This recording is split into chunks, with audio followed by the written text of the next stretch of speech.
Yes, this is a new Volkswagen car after all. New for the Indian market, but not for the international market, because in the international market, ID.4, or we write it as I.D4, has been selling for quite some time. This is a GTX version now. GTX is the sportier term that Volkswagen wants to use for the electric cars. By the way, quick lowdown.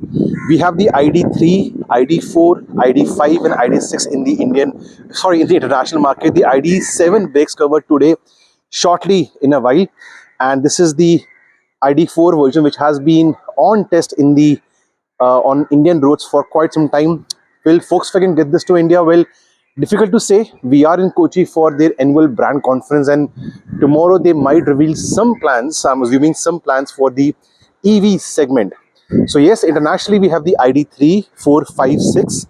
The GTX is the sportier versions for all the ID range. Just like we have the GTIs from Volkswagen, we also have the GTX sportier trims for the electric versions. The GTX branding is also at the back. Now internationally, this one competes with the likes of the Hyundai Ioniq 5, the GTX branding. And you can make out the Tiger in India does resemble the rear design slightly to an extent. So internationally, the rival is the Hyundai Ioniq 5. This is a sizable vehicle after all. It's long, it's like a good looking crossover. As is the case with most EVs, good set of alloy wheels. These are 20 inches on the GTX. Right now the car is locked, but you do have these cool looking door handles over here. Similarity in terms of to other Volkswagen family in terms of your steering wheel and your dash layout. The front, of course, you get these lovely modern LED lights, the IQ light over here. Now internationally, at the GTX, it's got a pair of two motors. Yes, two electric motors, one for the front axle, one for the rear axle. The combined output is almost 300 bhp, and 0 to 100, of course, lightning quick. Now the battery pack is 77 kilowatt hour. It's a big, huge battery pack, giving this one in range of almost 500 kilometers on a full charge. So 300 horses, almost 500 kilometers on a single charge. It's a proper two-row crossover, super spacious, I'm told, and even the boot is massive, which we can make out because all this area is the boot itself. Like the front lights, you also have the IQ LED lights coming in over here, the IQ light branding.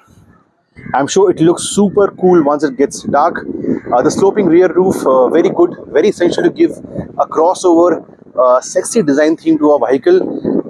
MH number, because of course Volkswagen is from Maharashtra. Their plant is just outside Pune, so MH14 brand number plate coming in over here. This is a right-hand drive version.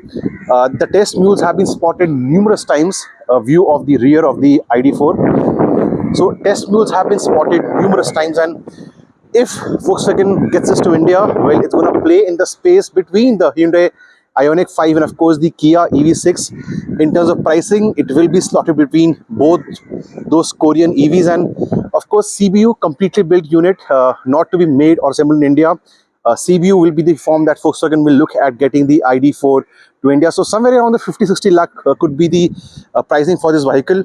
Of course, the full suite of technology. We have multiple sensors. I don't see on this particular one, I don't see a front camera, but it should be somewhere over there, or possibly using the camera on the windshield. Few more details. It says internal branding, yeah, model ID4. Mumbai, right?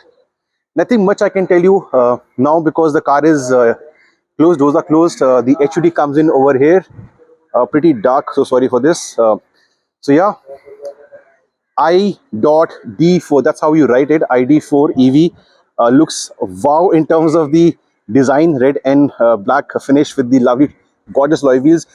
Would you want to see this in typical Volkswagen showrooms in India?